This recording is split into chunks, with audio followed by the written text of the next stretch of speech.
See this, I have Jenkins launched. I'll create one job also, test job. So my Jenkins is running as a container, right? Freestyle job I'll take.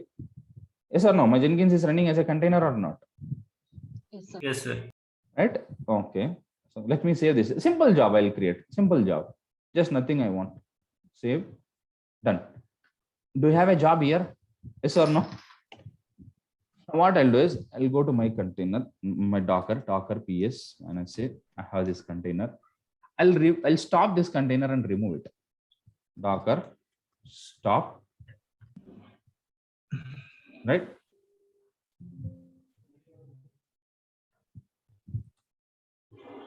I stop the container,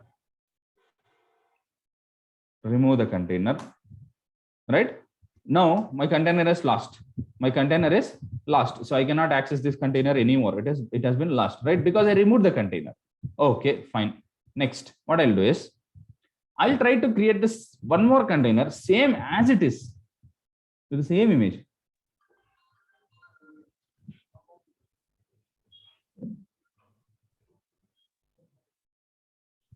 Where is that here? I created some content. Okay, it is not there. So, okay, let me take it from the document only and create once again. So I'll take this.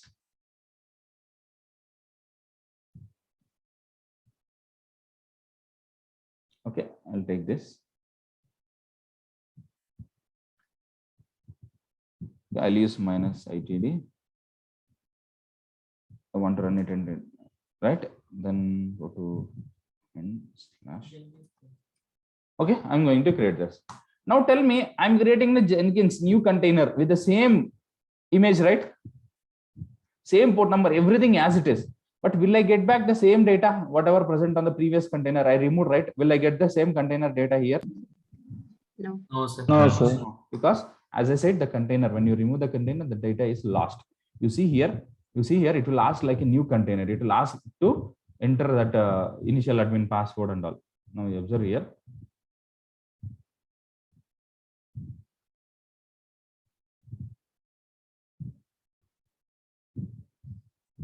Okay, it'll take some time. See, it is asking like a new container. It is asking the password, whatever I have set, admin user I created, job I created, everything is lost. Yes or no? Yes or no, guys? Yes, sir. Yes, sir. Yes, sir. So what I'll do is I'll remove this container also. I'll remove this container also. Right? To just show you that, because few people will not trust if I say, right? So to show that I recreated the container. Docker stop first. All right. So we can forcibly remove, no problem, but it's not a good approach. For now, I'll remove forcibly only. Okay. Now I don't have any container. Now I don't have containers. So what I'll do is I'll try to create the container. Right? But using a volume. By using a volume, let me show you how to use that volume is. Just you have to use -i option. It is there in the document. You don't need to worry. It will just, you have to tell this -i. So let me take this first. Let me explain this. So what is this is, I want to create a container. Right? Docker run. I want to create a container in a detached mode. Okay, in a detached mode. I want to map the port numbers. Okay, you know this. This is for agent port. I'm also mapping. I want, right? What is the image I want to create? This is the one, Jenkins/Jenkins. So you know, right? Except this part, you know everything, right? Yes or no, guys? Docker run, interactive mode, port mapping. This is agent port mapping. Sure. This is the image. You know, right? Yes or no, guys? Yes, sir. So here, one extra parameter I'm using. -p means port mapping. -v means volume. What I'm telling is, this is the container path. We know, right? In the Docker file they have created. So whatever the container, whatever the Jenkins container we are going to create with this image, right? We'll get a container. You get a container like this. So in that container, what is the path where all the Jenkins container information will be stored? This is the one. Yes or no? In the Docker file they have Yes. created, right? Yes, sir. Where Yeah. says Jenkins one? Yeah, and also in this command also, that is the reason they have given the example where, right, where that information has been stored. You'll see here. This will store the Jenkins data on this on the host, ensure that is accessible by Jenkins user container, something they are saying. So this is the host path, means on your base OS, this is the path, your/home. Okay, this is the path on your base OS, your/home, right? Okay, or else let me increase the size there.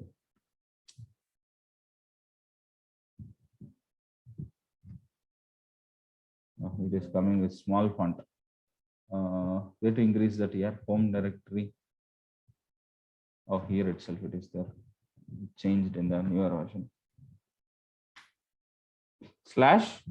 /your/home. This is on base OS, right? Where is this path? /Jenkins home. This is on the container. This is on the container. /var/. Now, whatever I place inside this Jenkins home directory, that will come here. Whatever I place here, that will go here. Right? It is like a sync. Now, you tell me, if I place something in the container /opt directory, will that come here? If I have a directory called /opt, if I place that any file under opt directory, will that come here? No. As you mapped this path, whatever you place inside this directory, var/Jenkins, only that will come here. Whatever you place inside your/home, only that will come here. Understood, guys? Yes, sir. Now I'll create a container with this. Okay, as I map. Now I'll go to this container and let me access that. So I have this container, right? It is in exited state. Why? Why? So to understand why it has failed, how to check that? What is the command to check that? Docker inspect. In one of the interview by mistake, I said Docker logs. Logs is to check container actions, whatever you perform. So if you say here, if you scroll here, it is saying the container has been stopped state, exited. Right? If you read somewhere here, it will throw error also. Container, what is the log, host path, something. Container. So you have to go and check the log path here. Okay, why it has failed, it is saying. But you have to read it. Cat.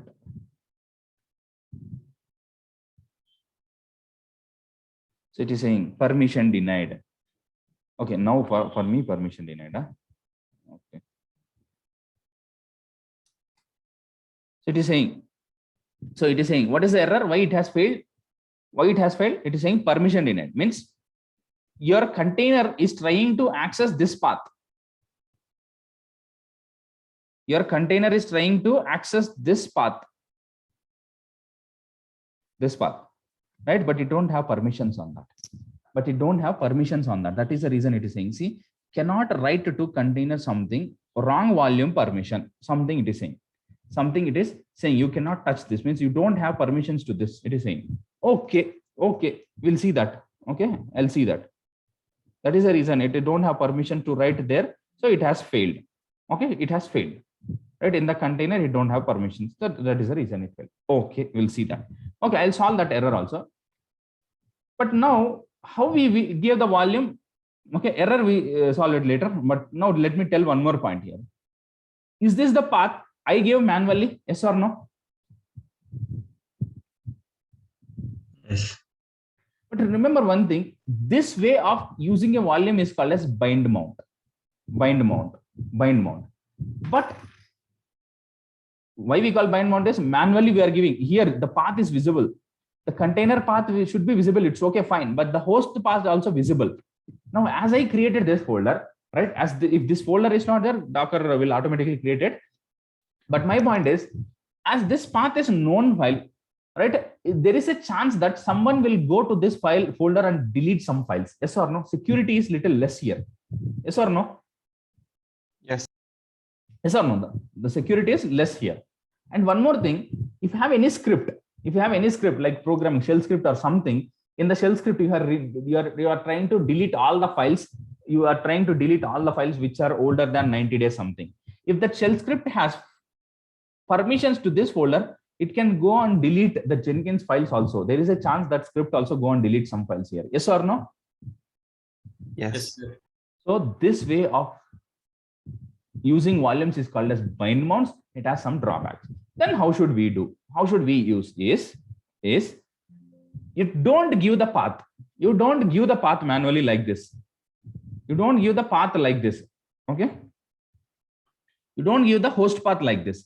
Instead, what we can do is, right? If you give like this, what will happen is it will take some location. Means if you don't give the host path, automatically Docker will take some host path, right? But that is also not recommended. Then how to use this?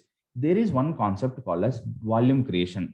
Docker volume create volume or volume create. Okay, see, I'll take for help. I'll take help. So it will show, I think, volume create, I guess. Docker. See here, create a volume or something will be there. Create volume. Okay. Okay. Let me show. Docker create volume. Volume name. Vol1. I'm giving Vol1 or else volume 1. Oh, Docker volume creator. I think it's volume create. Okay. Yeah. Yes. Okay. Docker volume create. I created a volume. I think in that help it has showed, but I didn't notice properly. So volume somewhere you can see here. The first one, managing volume, is first, sir. Then it creates. Here itself. Here it is their volume. Okay. You have to use volume. Docker volume create. Now do I have volume? Right. I can create one more volume. Docker volume 2. So did my volumes got created? Yes, sir.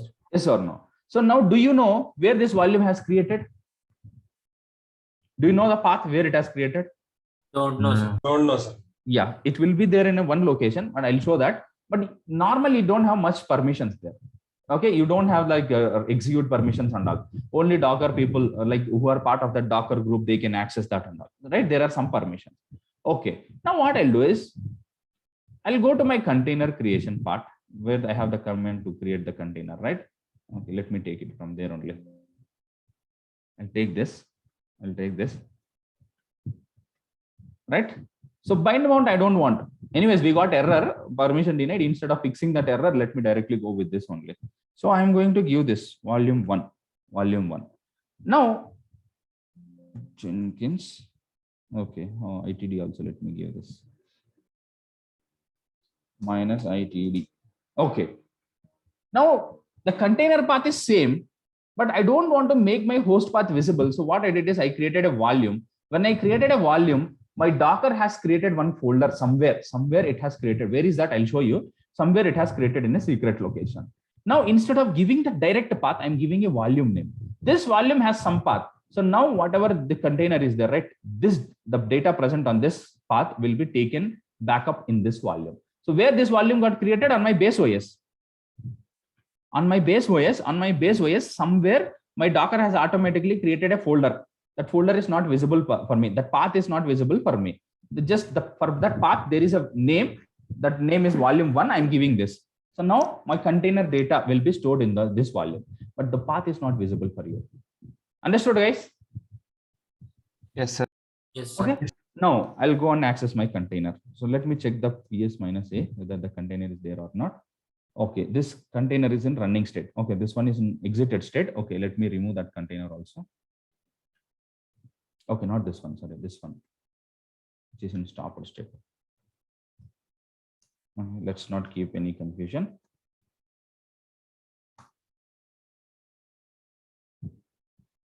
Okay, sorry. Okay, so I have this container, right? It is in running state. Let me access that. Same control shift IP type, IP address colon. Now I'll take this Docker exec cat. Let me take the container ID.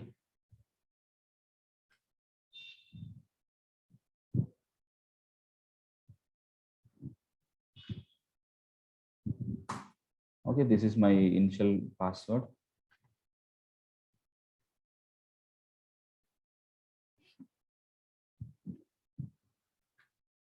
Okay, install suggested plugins. Okay.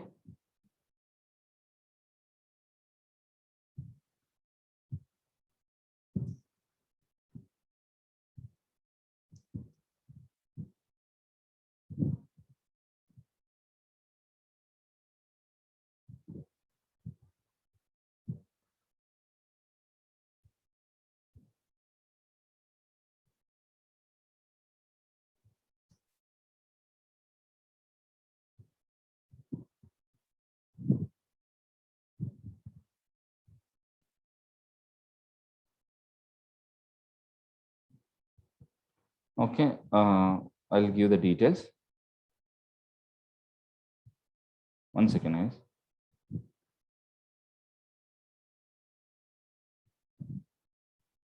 Okay, let me give these admin details.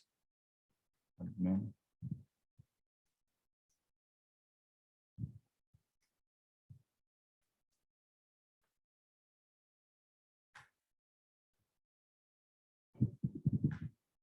Save and finish.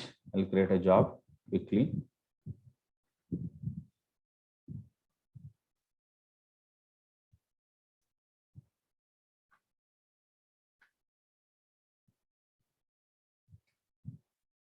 Okay, I'm not creating the entire job setup and all. Just for sample, I'm showing, right? Now the topic is not Jenkins job. No, the topic is like Docker volumes, right? So I have a job now. What I'll do now is, I have a job, right? On my Jenkins, I have a job. I'll stop this container.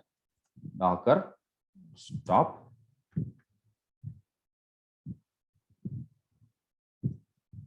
Take the container ID. Right? I stop this. I'll remove this. Right? My container has been removed. If I type docker ps minus a, no container is there. Yes or no?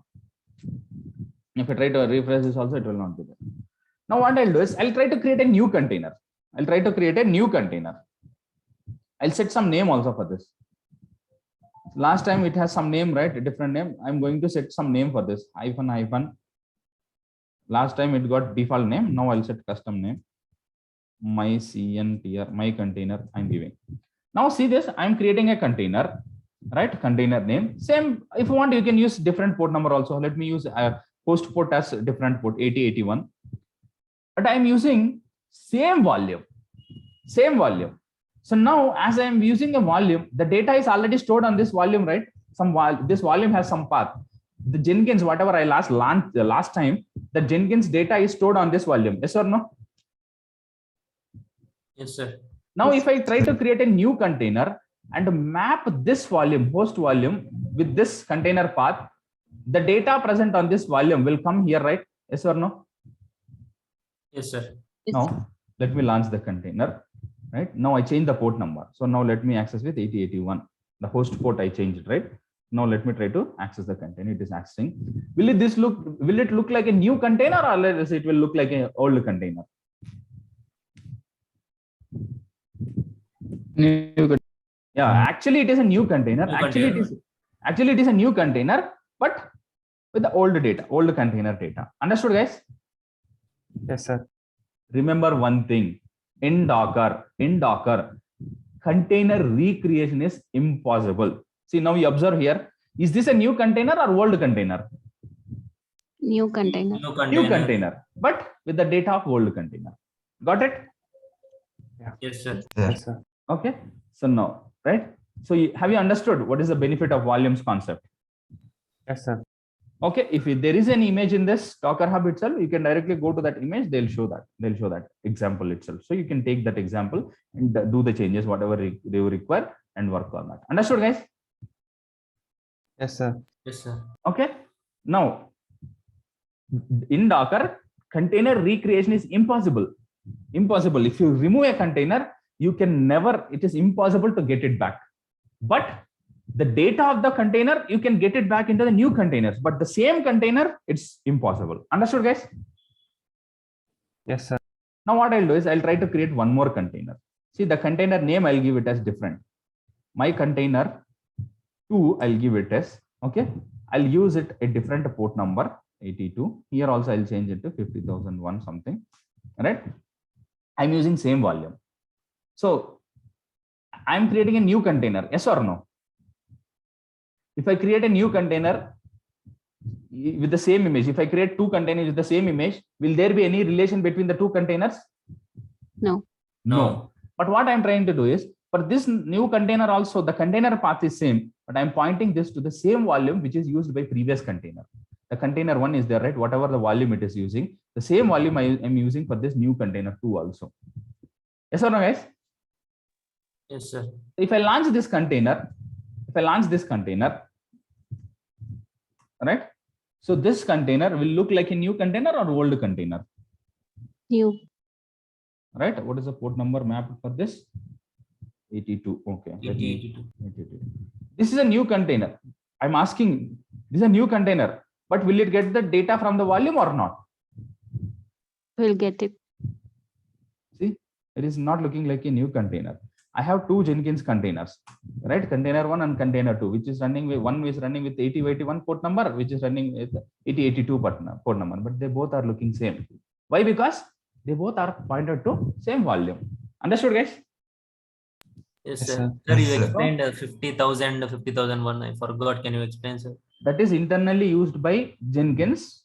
It is not required for all the containers. It is required only for Jenkins because it is developed to use some agents. So for that, Okay. agents need some port number. They uses that internally. We no need to bother about that. Okay. Okay, sir. Okay. For us, that 8080 that is important, which we access from outside world. Understood, guys? Yes. So volumes can be used to persist the data beyond the container life cycle. And also we can use same volume between multiple containers. So the same volume data can be shared by multiple containers also. 2 points. If you want to use a volume, if you want to persist the container data beyond its life cycle, you can use volumes. Also, if you want to share the same space between two containers, then also you can use volumes. Understood, guys? Yes, sir. Understood? Yes, Is it sir. clear? Yes. Okay. So now I have given that example also. Right? If you want to create a container like this, if you want to use a bind mount, like direct path, if you want to give host path in Windows or Linux, you can use this like this, right? Or else if you want to create one more container, right, with a different, using the same path, same volume, but different port number, you can use. This is my bind mount. But if you want to use a volume, you can create a volume like this, and you can use a volume like this. Understood? Understood, guys? Yes, sir. Yes, sir. Okay, now if you inspect your Docker containers, right? Let me inspect the Docker container once. Docker inspect this container. Let me take any one of the container and try to inspect it. See, it is saying this. Oh, what error I got. Out of memory. Okay, this is means two containers I have, right? It is not unable to 1 GB is not enough for that. Docker ps -a. Let me remove one container.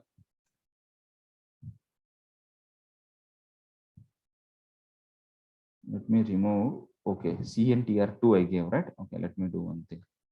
The memory is not enough. 1 GB, whatever we have given, right, for the EC2 instance. As we created multiple containers, that is not insufficient. It is giving this fatal memory out of memory, means that 1 GB RAM is totally utilized. It is not able to make that Docker work. Understood, guys? That Yes, got sir. hanged. Okay. Okay, but you understood, right, about the containers and all. If you inspect it, it will show the volumes also there, like how many volumes are there, like that and all. Means what is the volume you used, like that and all. It is going to show. If you scroll down again, I have covered that volume concept here, so you can use this. So this is called as bind mount and all. Okay, this is volume create, how to use volume, how to inspect that volume, that and all.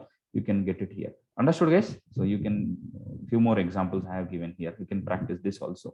Okay, but change the image. The Jenkins image is outdated. Change it to Jenkins/Jenkins. Okay. Yes, sir. Okay, this volumes and bind mounts I have explained. Next, you can create a container. Okay, so this got hanged. Okay, let me restart it.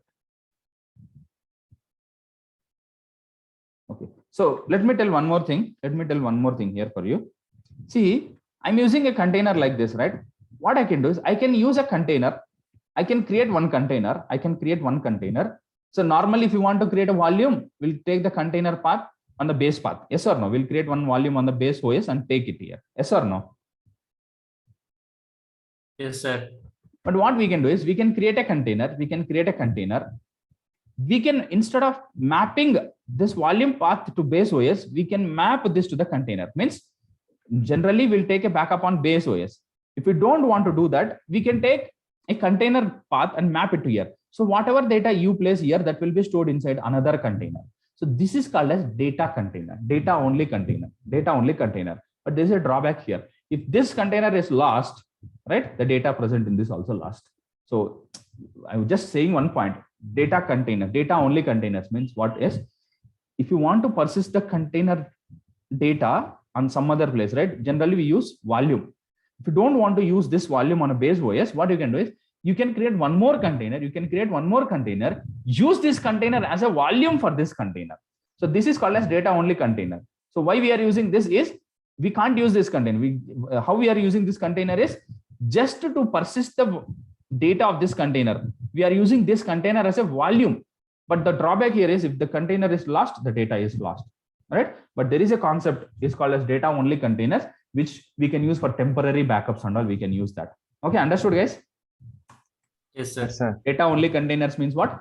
We'll create a container. We can use that container as a volume of some other container. But drawback is when the data only container is removed, the data is lost. Understood? Yes, sir. Stop it once. It got hanged. Okay. Is that clear, guys? Okay, that is about Sir. volumes. You Yeah. remember, I'll discuss once again about volumes in Kubernetes. Kubernetes volumes also different and few are similar like Docker volume. You remember about this volumes. These are too much important. You will face plenty of questions, right? On this volumes. So remember about this volumes. I'll discuss about this volumes later. Okay. I have explained about this volumes. I have mentioned about few points also. You go through that points and understand that. Next, linking between the containers, I'll just explain. It's already 9:10, right? Okay, let me explain about some Docker keywords today. Okay. Tomorrow, I'll try to create a Docker image for KC Maven web project and how we'll do in real time. I'll tell that. Okay, how actually what we do in real time, that I'll tell tomorrow's class. Okay, so first let me connect to this instance.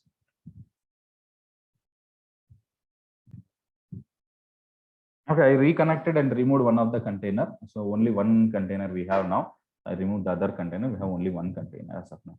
Understood, guys? Now, okay, this is about containers. Let me explain about Docker keywords. I can explain, but it will take some time.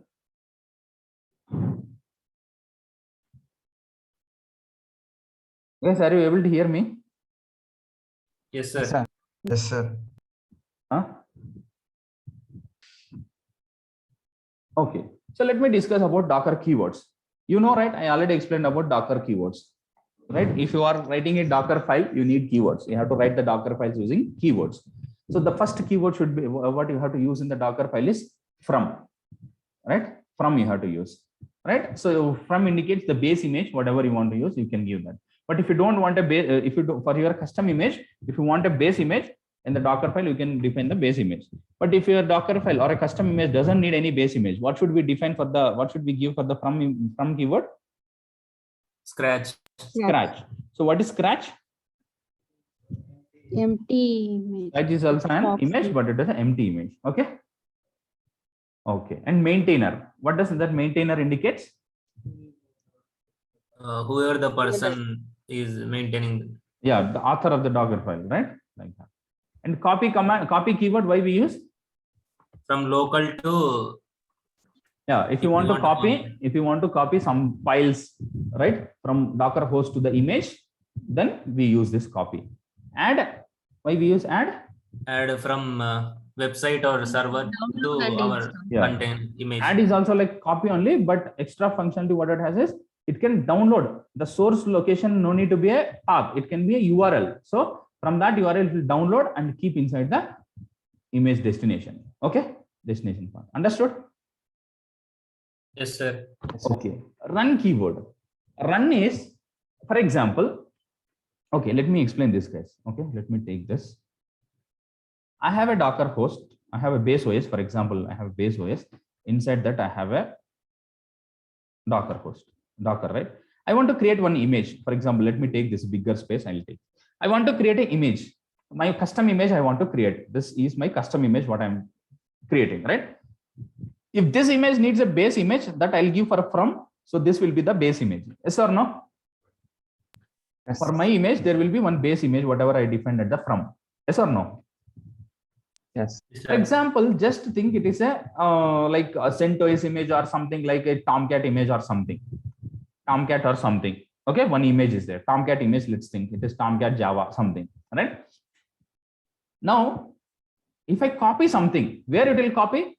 From source location, from my Docker host, it will copy some into this base image path. Yes or no? Yes, sir. So that is how we copied Jenkins var file into Tomcat's web apps directory yesterday, right? So base image path it will download. Next, if I give add, it will download from with the HTTP URL, it will download and place inside the target of this base image. Yes or no? Yes, sir. So all the actions mostly we are doing on the base image only, right? So now I want to execute some command on this. I want to execute some command on this. Like I want to execute yum update, or else like something like I want to execute some chmod ownership of one of the file. After copying Jenkins.var or kcmaven.var inside this right target directory, I want to change the permissions of this. How can you execute? How can you execute Linux commands on this custom image or else base image is using run keyword? So in your Docker file, if you write run and some commands you write, those commands will be executed on this base image. Understood, guys? If you want to execute some Linux commands on your base image, you have to use a run keyword. Understood? Yes, sir. Yeah. Now see here, I'll show you. So now, what is the from image? To create a Jenkins image, they have developed like this. They took OpenJDK. The from as base image as this base image as OpenJDK they took. They want to create a Jenkins image, the custom image they want to create. So for that, they took base image as a Jenkins. They took this. Okay. Now on that base image, what they did is run apt-get update, apt-get update, apt-get install -y git. So they are going to install apt-get install git. They are installing curl and rm minus something files they are removing. Right? Understood? They are running on this. So this will have like not a physical OS, but like imaginary kind of OS will be there here, right? On top of that, they are installing apt-get run. They are running this apt-get update. Means like yum update we do, right? On Ubuntu we do apt-get update, right? They are running. So if you want to run multiple commands, you can do run like this. In a Docker file, you can, if you want to run multiple commands, you can run like this: Docker run apt-get update.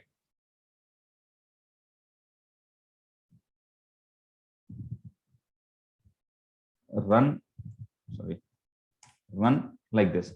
So you can use multiple run keywords. You can use multiple run keywords like this: run apt-get update, run apt-get install git -5, run apt install curl -5, like that you can use. So instead of using multiple runs, right? I want to execute multiple commands on my base OS. You can use multiple keywords, or else if you don't want to do that, you can do here itself using and symbol you can pass.